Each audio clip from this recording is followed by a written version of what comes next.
Hey everyone, welcome back to another episode of Rob Wells Music Talk. We are continuing our question and answer episode that we had on the previous video. If you haven't seen that, please go back and watch that first, because this is a continuation of me answering all the questions that came in a little while ago when I put it out there onto my socials saying, hey, if you have any questions, let me know and I'll do my best to answer them. I hope you enjoyed the last one and I hope you will enjoy this one. And if you do enjoy what it is that I'm doing here, please give this channel a like, a subscription, like go and hit that subscribe button and help me out with, joining what it is that I'm doing. And the more that I get people coming on board and watching these videos, the more that I can take time out of my schedule to do these videos. And I hope that it's all helpful to you. Okay, so with that in mind, I'm going to start with our first question. And this one comes in from Stephen Wood. The question is, when you start a production session, do you have a ready-made template with all your favorite go-to settings and plugins already set up for you? Great question.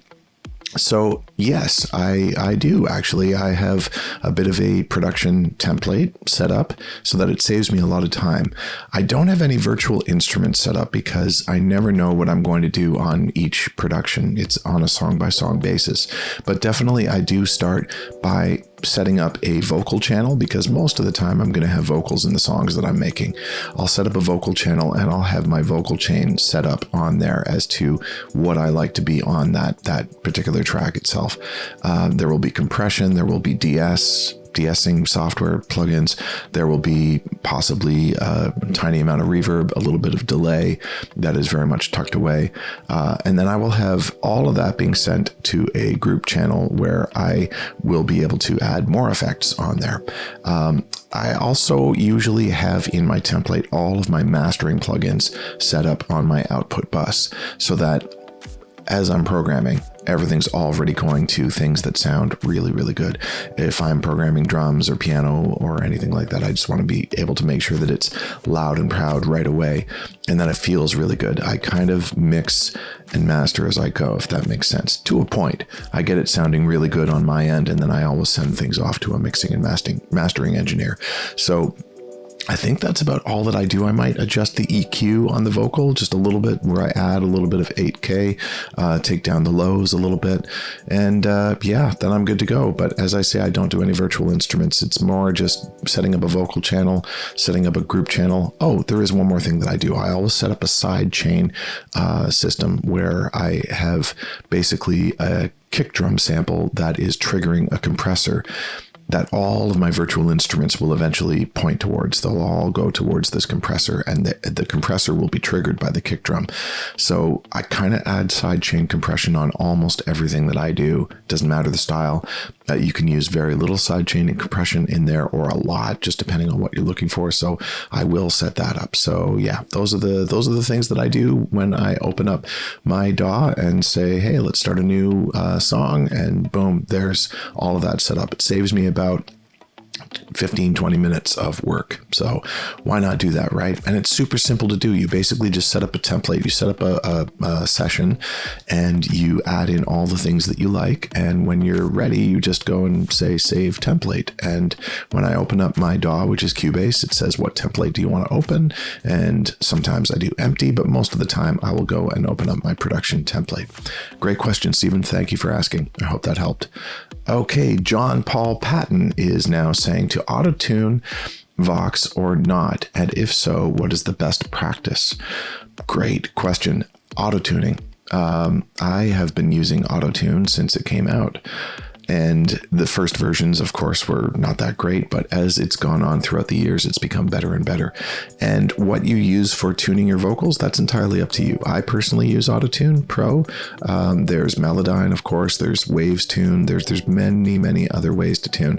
Cubase, which I use, also has Very Audio, which allows you to pitch and time things, and it's great as well. They're all great. It's just I kind of grew up with Auto-Tune, and the way that I use Auto-Tune is perhaps a little bit different than most.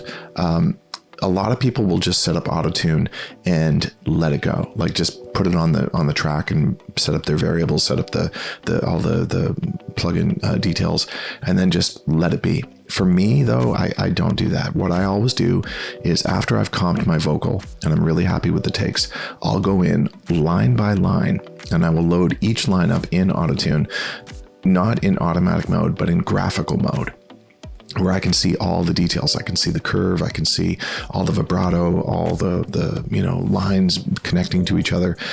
And my whole thing that I like to do with autotune is keep all that makes the vocal great. I don't want to squash any of the vibrato, but I do want to gently nudge so that it gets really just like right in there. My whole aim though is to keep it as natural as possible. Absolutely, 100%. Keep it natural, unless you're going for something that sounds robotic, which I have done as well. But majority of the time, I want things to sound very, very natural. So I go into graphical mode. I use this pen tool, and I actually go in and I just adjust little things. I'll grab curves from one end and slightly nudge it up so that it keeps all that, up and down. If it's crazy up and down, I might sort of take those curves down a little bit, just compress them a little. But my whole aim, again, is to just make it sound as natural as possible. And even the best singers that I've ever worked with, I'm still tuning them. It is a really, really great way to just take an amazing vocal and make it even better. There have been maybe 5 times in my whole career where I haven't had to do that, where I just thought that the vocal was unbelievably perfect. Unbelievable. And it's pretty rare that comes along. There's always moments where I'm going to adjust the timing, the tuning, and comping as well. I'm always going to adjust these things a little bit just so that I can get that vocal just absolutely perfect. I hope that answers your question, John Paul. Thank you for asking. John Paul continues. He's got a few questions here. All right, here we go. Spector's wall of sound technique. Is it still a useful approach in digital age? If that's what you like, if that's what the song needs, then do it. Always serve the song. If the song needs that wall of sound technique, then go for it.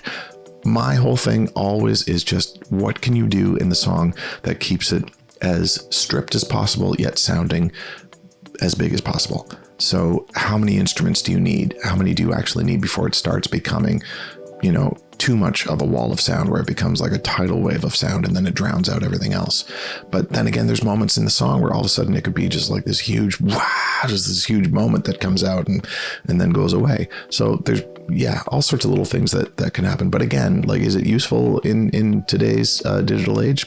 Go for it if it serves the song. If it doesn't, then don't do it just for the sake of doing it. Hope that answers your question. John Paul continues and he says, finding your voice as an artist. Like Rick Rubin is a master of getting artists to be themselves and find their voice, sound, etc. What's your approach to this? Finding your voice as an artist. Okay, well, I guess that's less about finding your actual voice, but actually like finding out who you are as an artist. I really just want the artist to be true to themselves. And to always think, if you had one chance to make a piece of music, what would it be? What would you say? What would it sound like? That's what I really want to know from every artist. It doesn't matter if the artist is not an amazing singer. They could be a vibey singer. They could be someone that is a little rough around the edges, but that's totally cool. But I want to know also subject matter wise, what are they most happy about in this life? What do they want to communicate when they stand up on a stage and say, world, here I am, this is what I do? What is that? I don't want the artist to ever chase something that they're not. So I'm always just trying to get the artist to absolutely 100% be true to themselves and be open and honest. And the whole world probably won't like what it is that the artist is wanting to be, but there will be people out there that will love it. And it's just a matter of time that the artist stays true to who they are. They stay proud of who they are. They release material that really represents who they are. And then eventually the world will catch up. Part of the world will catch up. Who knows? Maybe the whole world will catch up. You never know. You never, ever know. But always be true to yourself and always be true to your story, your style. Because if this thing takes off, you're going to be doing this for the rest of your life. And it better be what represents you. So find that, have conversations with people, listen to stuff that's out there, watch stuff that's out there, observe, see what really makes sense to you, what you watch and you think, my God, that would be amazing. I would love it if that were my life. I would love it if that were my sound. I would love it if that's what I was saying. Those things, let that inspiration just hit you and become that. And that's, to me, that's how you find your voice as an artist. Great question, by the way. Thank you. Song length and structure, 3 to 4 minutes, versus verse, chorus, bridge, chorus seems standard. How and when to vary song structure and length? Let's see. Many people strongly were of the opinion to keep a song under 4 minutes and with chorus at around 45 seconds. Do you agree? You know what I'm going to say. I've said it so many times in this question and answer episode and the one before. Serve the song. If the song needs to be 9 minutes, Bohemian Rhapsody, do it. If the song needs to be 1.5 minutes, do it. One of my favorite songs is a song by the Bare Naked Ladies, and it's off their children's album called Snack Time. And they have a song called Things. And this song, I think, clocks in at under 2 minutes. Maybe even less. It might be 1.5 minutes, but to me, it is such a perfect song. It's so wonderful. It's basically saying there are things that make me sad. You are not one of them. There are things that make me mad. You are not one of them. There are things that make me dad. You seem to be all of them. And that's it. It's just so good, and it's just wrapped up in there, and I just think it's great. So if your song needs to be 30 seconds long, do it. If it needs to be 3 minutes long, do it. If it needs to be 5 minutes, 10 minutes.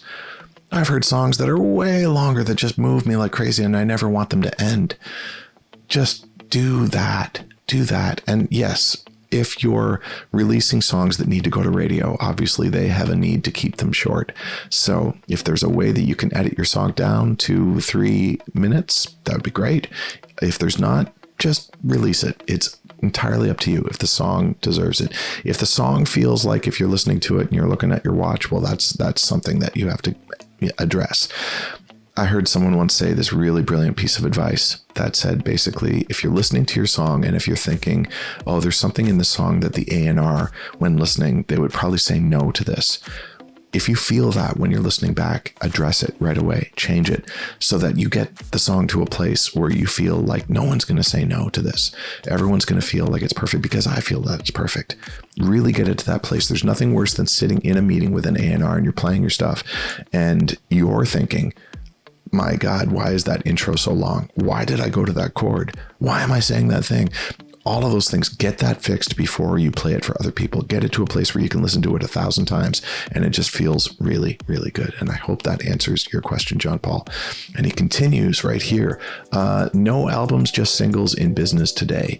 Might making a double concept album be a good disruptive move if everyone else is on singles? Just a few questions off the top of my head. Okay, here we go. Entirely up to you.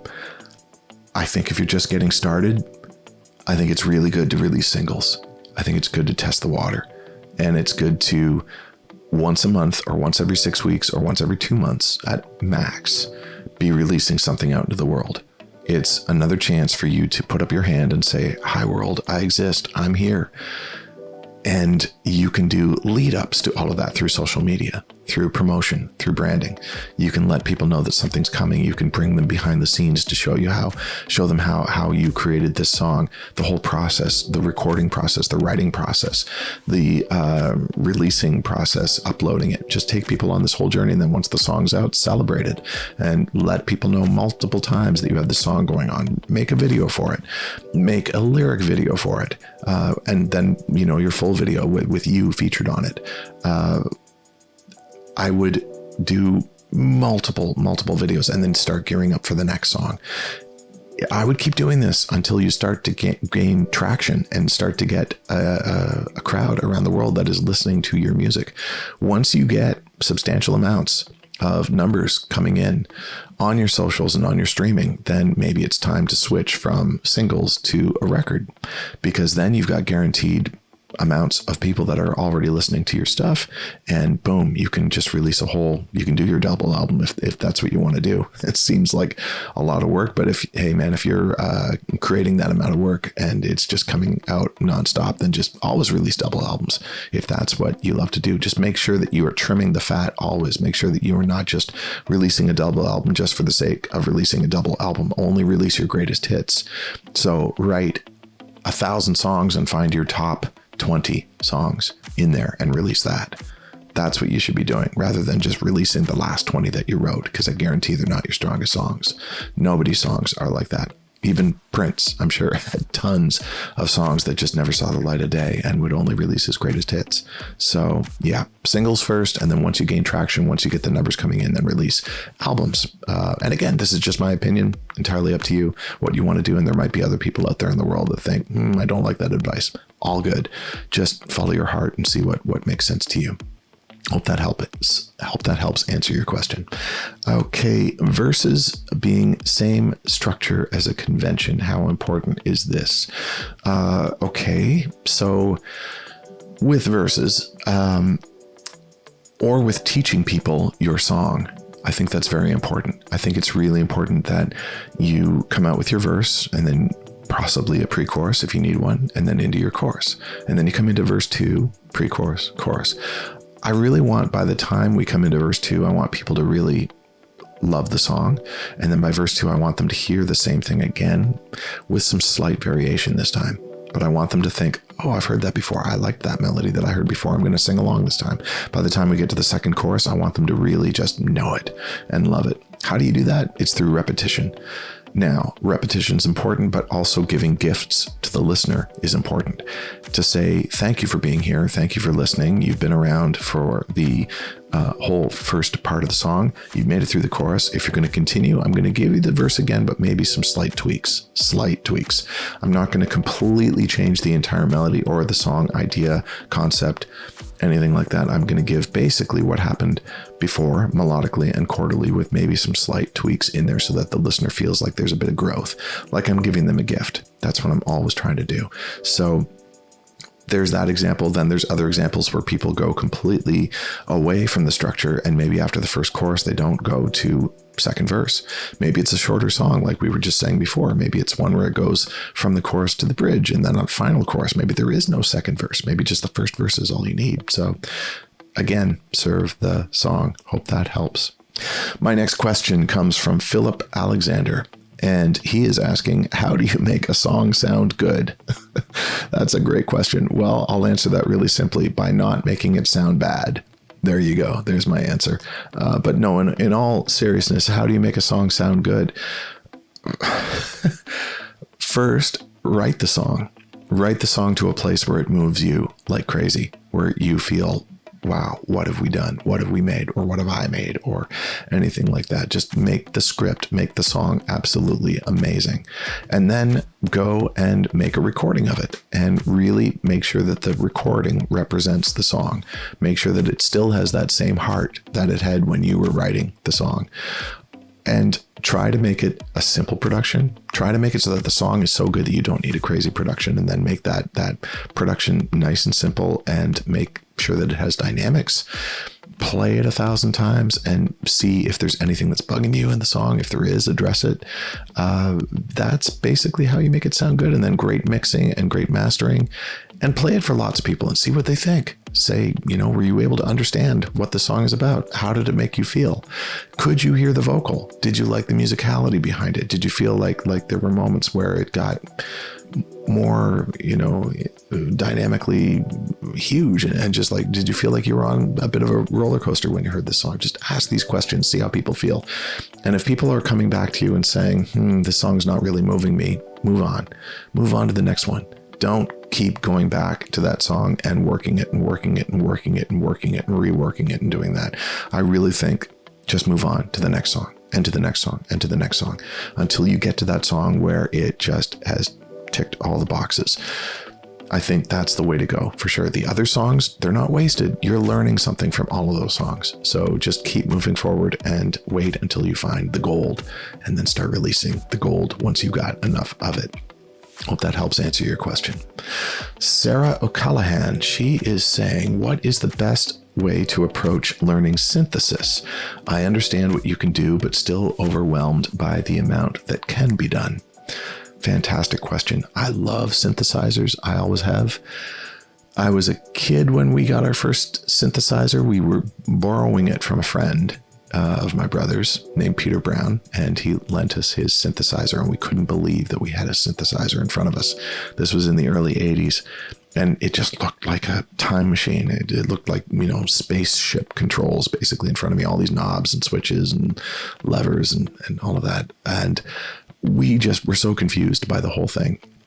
But I was probably about 10, 11 when this synthesizer came in, and it was so cool to be able to hit a button and to make it sound, whatever, sound really cool.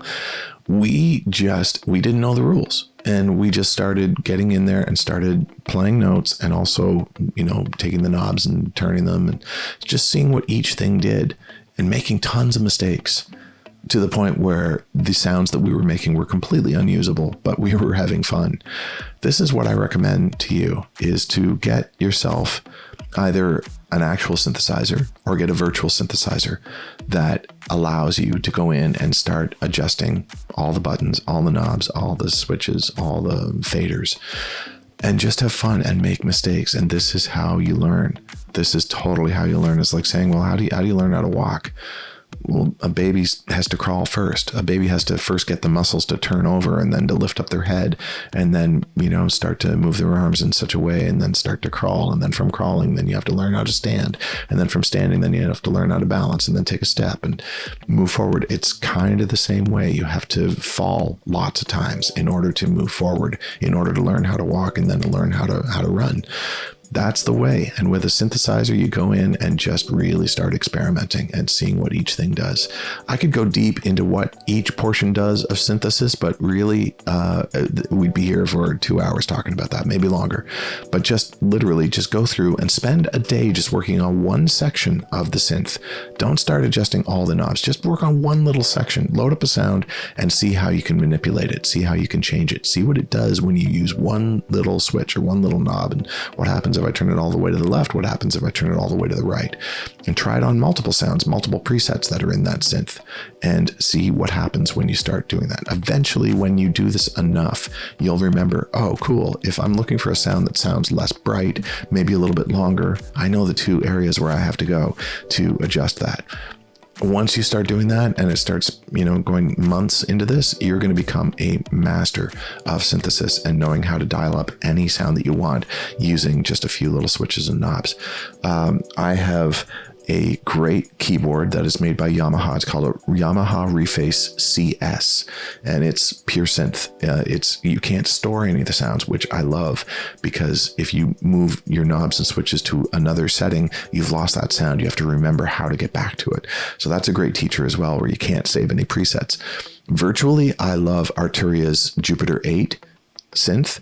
It's fantastic. It's like an old school synth Jupiter that just sounds really, really good. It's got all the knobs and switches that the Jupiter came with.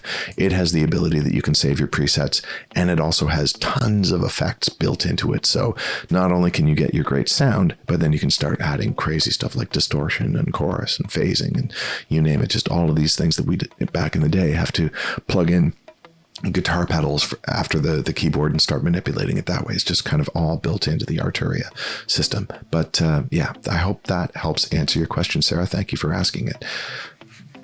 Okay, next up we have Shauna Monsell, and she is saying, when starting out, what would you put most of your time into? Collaborating and making a collection of songs that you are 100% happy with and proud of, maybe giving yourself a timeline to do so. And if so, how big of a collection selection should one create before you go to release your first song so that you don't have to wait so long for the next to come out? Great question. Collaboration is where it's at. I'm going to say collaboration. I want everybody to collaborate. I think that's where the best songs come from. I really do. There were times where I thought I was the best songwriter in the world until I was told that I wasn't, and I started listening to the way that other people were writing songs, and that they all said you should collaborate because certain elements of songwriting are really good with you and certain elements are not. I think everyone is pretty much like that, where they're really good at one sort of small area and then other people are really good at their small area. When you collaborate, it's just merging those worlds together so that you create a superhuman, basically. You create Prince. I love Prince. I love his writing. What a superhuman, could do anything. But in the world, it's really hard to find a Prince. It really is. So collaborate. Find the people that do what you don't do and collaborate all the way. Now, making a collection of songs that you are 100% happy with and giving yourself a timeline, I think you should definitely only be releasing songs that you are 100% happy with. You should never just release the songs that you just wrote. You should wait.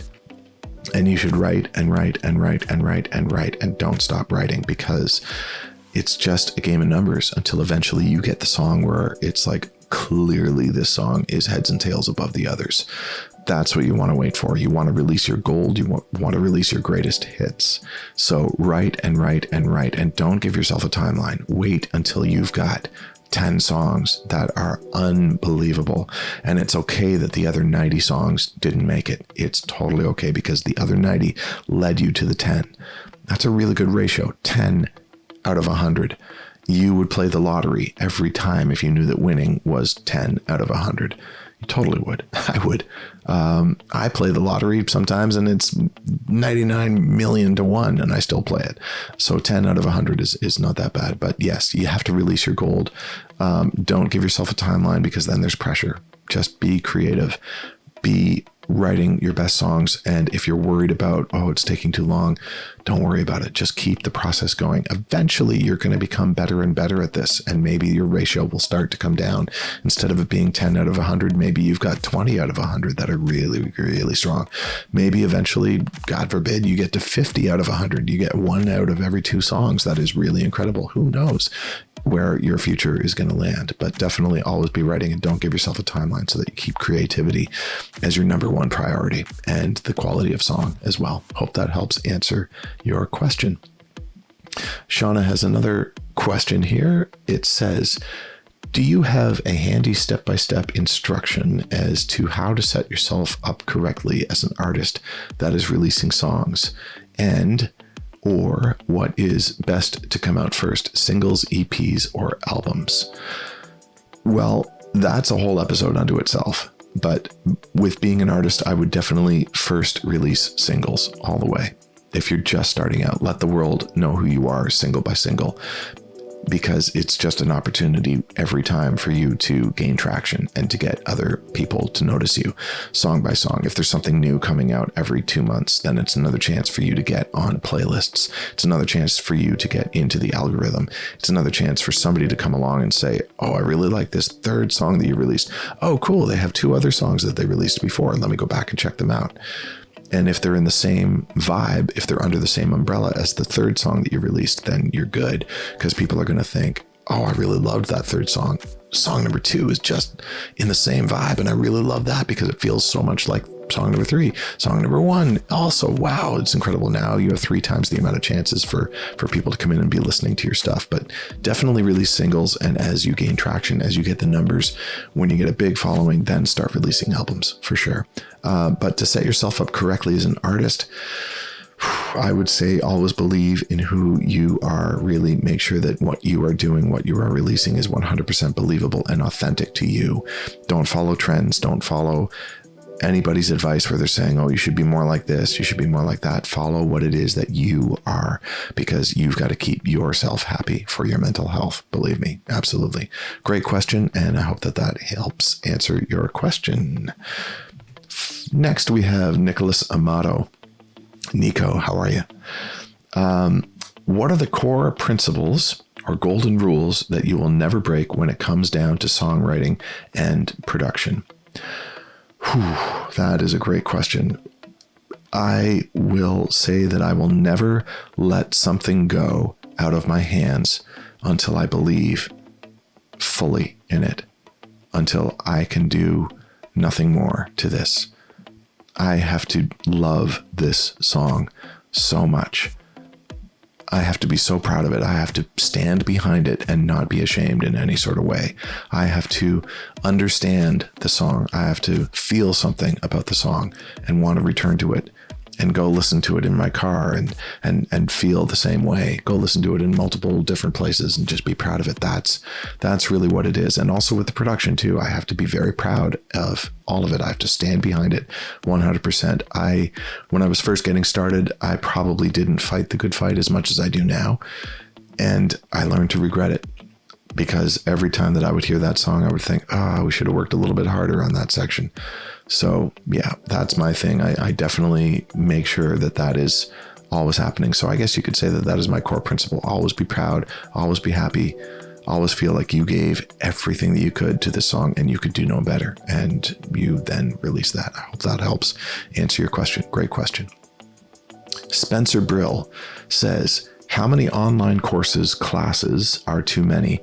And is there a way to absorb them through osmosis without actually partaking in them? Thanks for your time. Wow. Well, I guess it's different for everybody. Some people really thrive at going and taking courses, whether they're online or whether they're in person. I think that it's a really good thing to go and hear somebody else's perspective and see if there's a different way of doing things. I think everybody can become your teacher if you're a great listener. So going to these classes, going to these courses is a good thing. It's not a bad thing, unless you're receiving information that you think is terrible. If you've got a really bad teacher, that's not good. I've seen that happen before, where somebody's just not great. They're not inspiring. They don't make you feel better about this thing that you're wanting to dive into. Basically, like for me as an educator, as somebody who has mentored people in the past, my view is this: I'm carrying a torch that I love. I love this torch. I love this fire that I have inside me. I love this thing that I found. And I want to light everybody else's torch. I really do. First, from a standpoint of, I believe fully that life is short and you got to chase your dreams. You got to chase what makes you happy. I want to light everybody's torch about that.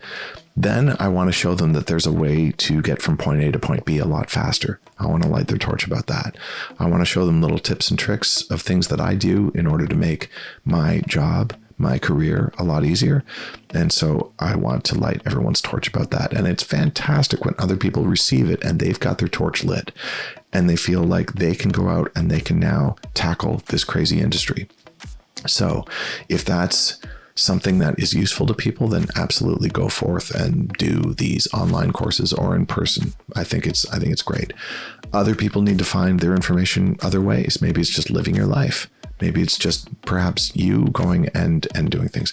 I'll tell you the class that changed my world was going to SOCAN here in Canada, where it was a night where they were just talking about the world of songwriting and I was just getting started. And that's where the idea of collaboration was first introduced to me. And when I first heard it, I just thought, why would I ever collaborate? Why would I ever write with somebody else?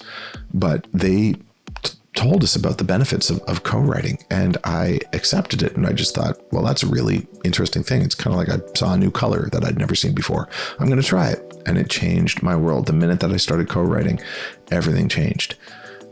There's one great example. I've been to many other courses where my world has been changed, many other classes. So yeah, is there, are there too many? I don't know. It's entirely up to you, but I think it's good. It's great to get inspired. It's great to see different ways that people do things and see how it applies to your own career and your own path.